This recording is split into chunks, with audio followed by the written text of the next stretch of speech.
오늘 하나님께서 우리에게 주시는 말씀은 11월 24일 본문입니다. 잠언 23장 1절부터 11절 말씀 한 절씩 교독해서 읽겠습니다.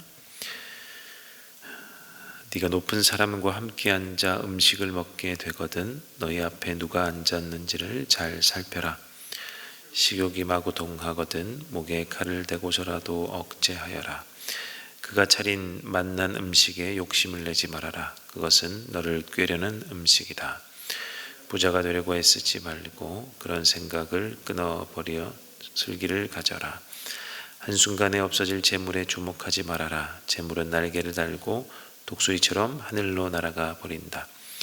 너는 인색한 사람의 상에서 먹지 말고 그가 즐기는 맛난 음식을 탐내지 말아라. 무릇 그 마음의 생각이 어떠하면 그의 사람됨도 그러하니 그가 말로는 먹고 마셔라 하여도 그 속마음은 너를 떠나 있다. 네가 조금 먹은 것조차 토하겠고 너의 아첨도 헛된 대로 돌아갈 것이다. 미련한 사람의 귀에는 아무 말도 하지 말아라. 그가 너의 슬기로운 말을 업신여길 것이기 때문이다. 옛날에 세워놓은 밭 경계표를 옮기지 말며 고아들의 밭을 침범하지 말아라. 함께 있습니다.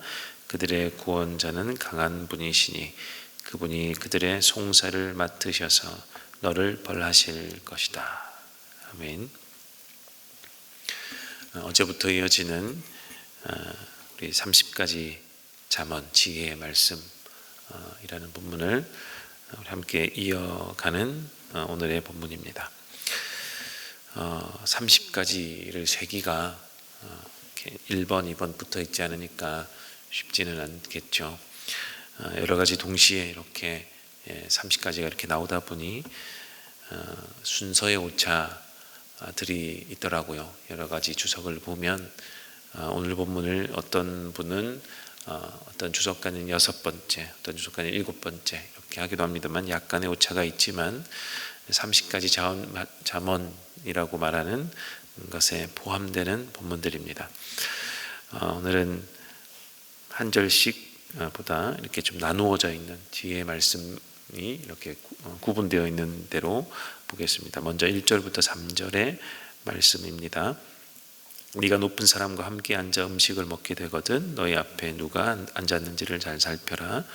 식욕이 마구 동하거든 목에 칼을 대고서라도 억제하여라. 그가 차린 맛난 음식에 욕심을 내지 말아라. 그것은 너를 꾀하려는 음식이다. 이 세 절이 한 지혜의 말씀입니다. 1절부터 3절은 지혜는 권력을 가진 자가 베푸는 식사를 조심하라는 말씀으로 풀어져 있습니다. 여러분이 그동안 혹시 보셨던 드라마나 영화의 장면을 떠올려 보시면 쉽게 이해할 수 있겠습니다. 권력자가 은밀히 상대방을 불러내어서 또 은밀한 곳에서 거한 식사를 대접하는 장면, 이런 장면과 비슷할 것 같습니다. 그런 자리에서는 식사만 하지 않겠죠. 은밀한 이렇게 거래가 이루어집니다. 그러나 평등한 거래는 보통 대부분 아니죠. 권력자 편에 서거나 그 약행에 가담하는 조건으로 대가를 지불해주는 그런 좀 불평등한 그런 형식의 거래 같은 것입니다. 이 본문에 이제 식사라고만 나오지만 사실 오늘날로 돌려보면 꼭 식사 이외의 것들도 생각해 보면 좋겠습니다. 뇌물로 주는 여러 가지의 방법들, 이런 것들이겠죠. 이 식사나 뇌물을 받으면 그 권력자의 올무에 걸려드는 것입니다. 그런데 항상 걸려들게 만드는 방법은 나의 욕구를, 그 상대방의 욕구를 자극하는 것이니까 2절에 보면 목에 칼을 대고서라도 억제하라는 것입니다. 그 욕구를 자극하는 것, 꼭 필요한 그런 것들로 유혹할 때라도 이 오늘의 지혜의 말씀을 기억하면서 이 권력자의 이런 악행에 안 좋은 일에 가담하는 것을 막아라. 이렇게 말씀하는 잠언입니다. 우리 4절과 5절은 연결되어 있습니다. 부자가 되려고 애쓰지 말고 그런 생각을 끊어버릴 슬기를 가져라. 한순간에 없어질 재물을 주목하지 말아라. 재물은 날개를 달고 독수리처럼 하늘로 날아가 버린다. 일곱 번째 또는 여덟 번째 지혜인데, 이집트 문헌 아멘에모페의 교훈이라고 교훈서가 이집트에도 존재를 하더라고요. 이 아멘에모페의 교훈과도 매우 흡사한 교훈이다라고 되어 있습니다. 이 아멘에모페의 교훈에는 부정하게 얻은 재물은 거위처럼 스스로 날개를 달고 날아가 버린다. 아마 고대 사회에 어느 국가에서나 아마 이 함부로 부자가 되려는 것을 아마 막기 위함이 아니었나 싶습니다. 잠언도 똑같이 이야기합니다. 함부로 부자가 되려고 하지 말라. 우리 신앙광자를 아주 의미 깊게 들었습니다. 신앙광자 때의 말씀처럼 하나님께서 부자가 되도록 재능을 주는 사람이 있습니다. 그는 그의 부를 수단으로 하나님을 섬기고 하나님 나라의 이웃을 섬기고 공동체를 잘 되게 하는 재능을, 그 달란트를 가진 자가 바로 그러한 자다라는 기억이 납니다. 누가복음에 예수님의 말씀이 또한 떠오릅니다. 누가복음 16장 13절, 한 종이 두 주인을 섬기지 못한다.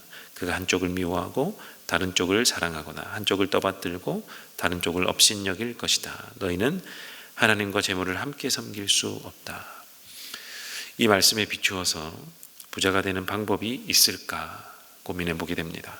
하나님을 먼저 사랑하고 재물을 사랑하지 않으면서 그 가운데 부자가 되는 것. 나도 모르게 점점 하나님께서 주시는 이 재물의 양이 늘어나거나 점점 많아져서 이제는 가운데서도 하나님을 사랑할 수 있을까? 그런 재능을 나도 가질 수 있을까? 재물이 쌓이면 흘려 보내는데 익숙하게 또 즐겨하게 되면 그런 자가 될 수 있겠다 싶습니다. 산업혁명 당시에 대량의 생산이 갑자기 인류 가운데 생겨나게 되니까 노동력이 매우 부족했다고 합니다. 그래서 5세부터 아동들도 대거 노동 현장에 투입이 되었습니다. 싼 임금 때문이죠. 대량 생산 그리고 싼 임금에 의해서 5세부터 노동 현장, 열악한 노동 현장에 투입되었다고 합니다. 그런데 그러던 중에 어느 날 고용주들이 모여서 어느 날 심각한 논의를 합니다. 이제 아동의 노동은 금지합시다.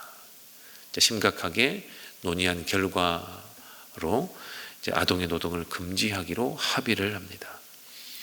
왜 그랬을까요? 죽는 아동의 숫자가 계속해서 늘어났기 때문에 그렇습니다. 이러다가 다 크기도 전에 노동력이 상실될 것 같아서 합의에 이르렀다고 합니다. 정말 합의를 본 이 내용조차도 정말 악의적이죠. 지금으로 생각하면 그렇습니다. 그래서 4절처럼 부자가 되는 순간 슬기를 가지지 못하게 되는 것이 아닌가 생각해 보게 됩니다. 오히려 한순간 없어질 재물의 노예가 되고 마는 거죠. 슬기를 잃어버리고 재물의 노예가 되는 것. 그러니 특별히 흘려버리는 달란트를 가진 자가 아닌 이상은 부자가 되는 것이 오히려 그에게는 독이 되는, 재앙이 된다라는 지혜의 말씀입니다. 6절과 8절을 이어서 함께 보겠습니다. 너는 인색한 사람의 상에서 먹지 말고 그가 즐기는 맛난 음식을 탐내지 말아라. 무릇 그 마음의 생각이 어떠하면 그의 사람됨도 그러하니 그가 말로는 먹고 마시라 하여도 그 속마음은 너를 떠나 있다. 네가 조금 먹은 것조차 토하겠고 너의 아첨도 헛된 대로 돌아갈 것이다. 1절과 3절 내용과 비슷한 내용이지만 다소 다른 의미는 나에게 악한 일을 행할 사람, 그 악한 일을 행할 사람이 부자이면서 권력자이면 그 상에 가지도 말라라는 말씀입니다. 그 사람은 나에게 대접하는 것처럼 보이지만 그 부자의, 그 권력자의 속마음은 지금 불만으로 가득 찬 상태, 이기 때문에 그렇습니다. 그래서 대접하는 듯 보이나 반드시 그것이 나에게 해로 돌아올 것이기 때문에 그러한 상에조차 가지 말아라. 3절과 비교할 때 그러한 뇌물이나 상이나 어떠한 것이든지 가까이 하지도 말아라. 그것은 반드시 해가 되어 돌아온다라는 지혜의 말씀입니다. 9절은 한 절로 되어 있는 지혜인데 9절을 보면 미련한 사람의 귀에는 아무 말도 하지 말아라. 그가 너의 슬기로운 말을 업신여길 것이기 때문이다. 말이 통하지 않을 정도로 완고한 사람에게도 그 완고한 사람에게는 말도 섞지 말라는 말씀입니다. 무슨 말을 해도 그 사람은 듣지 않을 것이기 때문에 그렇습니다. 듣지 않고 그가 생각하는 바대로, 그가 주장하는 바대로, 그가 알고 있는 대로 행할 것이기 때문에 그와 말을 하지 않는 것이 유익하다라고 합니다. 우리는 때로 강한 선입견에 사로잡히죠. 이것을 잠언은 완고하다라고 보고 있습니다. 때로는 혹자가 이렇게 말하죠. 나이가 들면 모두 그렇게 됩니다. 그러나 그렇지 않습니다. 나이가 든다고 모두 완고해지는 것이 아니죠. 젊어서부터 지혜를 탐구하고 지혜를 얻으려 하지 않으면 그렇게 됩니다가 오히려 옳은 이야기입니다. 나이가 든다는 것은 지혜가 생긴다라는 것인데 그 지혜가 어떠한 지혜냐에 따라 또 틀려지겠죠. 우리는 특별히 하나님이 주시는 지혜, 하늘로부터 내려오는 그 지혜 받기를 구하는 자, 그래서 겸손한 마음으로 하나님의 지혜를 얻는 자가 되기를 원합니다. 그래서 경험이 쌓일수록, 그 지혜가 쌓일수록 완고해지기보다 하나님 앞에서나 사람 앞에서나 겸손한 자가 될 수 있기를 원합니다.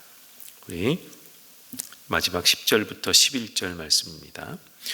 옛날에 세워놓은 밭 경계표를 옮기지 말며 고아들의 밭을 침범하지 말아라. 그들의 구원자는 강한 분이시니 그분이 그들의 송사를 맡으셔서 너를 벌하실 것이다. 경계표를 옮기지 말라라는 라는 잠언은 몇 군데 나오는 비슷한 말씀입니다. 내 것을 조금 더 얻으려고 경계석을 이렇게 옮기면 나의 땅이 조금 늘어나는 것이니까 그 경계석을 옮기지 말라라는 말씀이죠. 특별히 이스라엘 백성에게는 땅은 굉장히 중요한 것입니다. 물론 우리도 중요하죠. 나도 땅이 더 있으면 좋겠죠. 그러나 그런 의미와 다릅니다. 이스라엘 백성에게 주신 하나님의 약속된 땅이기 때문에 그렇습니다. 하나님이 정해놓으신 땅임에도 불구하고 경계석을 옮겨서 조금 더 내 것으로 만들지 말라. 특별히 더욱더 주의해라 라는 말씀입니다. 주의해서 보아야 할 오늘의 이 교훈은 하나님은 항상 약한 자, 경계석이 옮겨져서 내 땅을 빼앗기거나 그 옮겨진 것조차 항의하지 못하는 그러한 약한 자의 편에 서신다라는 것입니다. 우리 주님은 특별히 사회적으로 약한 자, 사회적으로 약하다는 말은 스스로가 아닌 사회 구조상 어쩔 수 없이 약한 자로 분류된 자들, 구조가 그렇게 짜여 있기 때문에 나도 모르게 약자에 속한 그러한 자들의 편을 들어주신다. 11절을 보면 오히려 그들을 구원하시는 분으로 등장하시고 그들의 재판을, 악한 자로부터 그들의 재판을 변호하는 자로 이렇게 표현되어 나옵니다. 적극적으로 그들의 편을 들어주시는 분이 바로 하나님이시다. 그러면 우리는 여기서 얻는 지혜를 무엇이겠습니까? 우리도 사회적인 약자 또는 그러한 약한 자의 편에 서는 것이 지혜다라는 말씀입니다. 오늘의 이 지혜의 교훈으로 우리 함께 또 더 깊은 지혜를 얻기 위해서 이제 기도할 텐데 이렇게 한번 기도하면 좋겠습니다. 첫 번째로는 하나님, 주님께 부요한 자가 되게 하옵소서. 마음이 가난하지 않게 하여 주셔서 주님께 부요한 자가 되게 하옵소서. 오늘 모든 대부분의 내용이 재물이나 권력자의 식탁이나 약한 자의 편이 되라 이런 말씀들입니다. 우리도 지혜로워져야 그것이 잘 분간이 되고 하나님 편에 설 수 있을 것 같습니다. 그래서 주님께 부요하여 그러한 것들에 흔들리는 마음 가진 자 되지 않게 도와주시옵소서. 주님께 부요한 자 되게 하옵소서. 우리 첫 번째로 기도해 주시고, 우리도 지혜롭게 하여 주셔서 늘 약한 자의 편에 서게 하여 주시옵소서. 늘 이웃을 돌아보는 자 되게 하옵소서.